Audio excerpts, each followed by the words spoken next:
Hello talkies.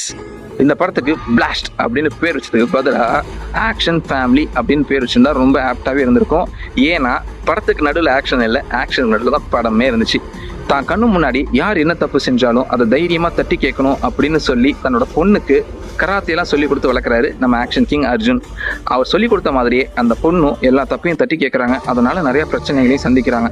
சரி, இனிமே எந்த பிரச்சனைக்கும் போக வேண்டாம், அமைதியாக இருந்துடலாம் அப்படின்னு அவங்க ஒதுங்கும்போது தான் தன்னோட 7,000 கோடி ப்ராஜெக்ட்டுக்கு குறுக்க தடையா யார் வந்தாலும் அவங்க எல்லாரையும் வெட்டி வீசுங்கடான்னு சொல்லிட்டு வேகமா வர நம்ம வில்ல இவங்க 2 பேரையும் கனெக்ட் பண்ற மாதிரியான ஒரு விஷயம் நடக்குது. அதுக்கப்புறம் என்ன ஆகுது அப்படிங்கிறது தான் படமே.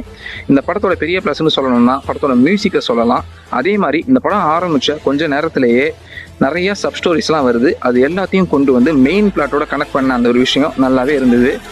ஆக்டிங் வைஸ் நம்ம ஆக்ஷன் கிங் அர்ஜுன் கலக்கிட்டாரு. அதுக்கப்புறமா அபிராமி, பிரீத்தி மூந்தனும் நல்லாவே பண்ணியிருந்தாங்க. இந்த படத்தோட மைனஸ்னு சொல்லணும்னா படத்தில் லாஜிக்னு பெருசாக பார்க்கவே முடியாது. அதுக்கு மேலே இந்த படத்தில் ஆக்ஷன் சீக்வன்ஸ் சில நேரத்தில் ரொம்ப லென்த்தியாக இருக்கிற மாதிரி இருந்தது. பொதுவாக ஆக்ஷன் மூவியில் யாரும் லாஜிக் பார்க்க மாட்டாங்க, ஒன்லி மேஜிக் தான். ஸோ ஃபேமிலியோடு போய் என்ஜாய் பண்ணி பார்த்துட்டு வரலாம். முக்கியமான விஷயம், படத்தில் நிறைய ஆக்ஷன் சீன்ஸ் இருக்குது. இது 16+, அதனால் ஃபேமிலியில் பேபியை கூட்டிகிட்டு போகும்போது பார்த்து போயிட்டு வாங்க. தேங்க்யூ.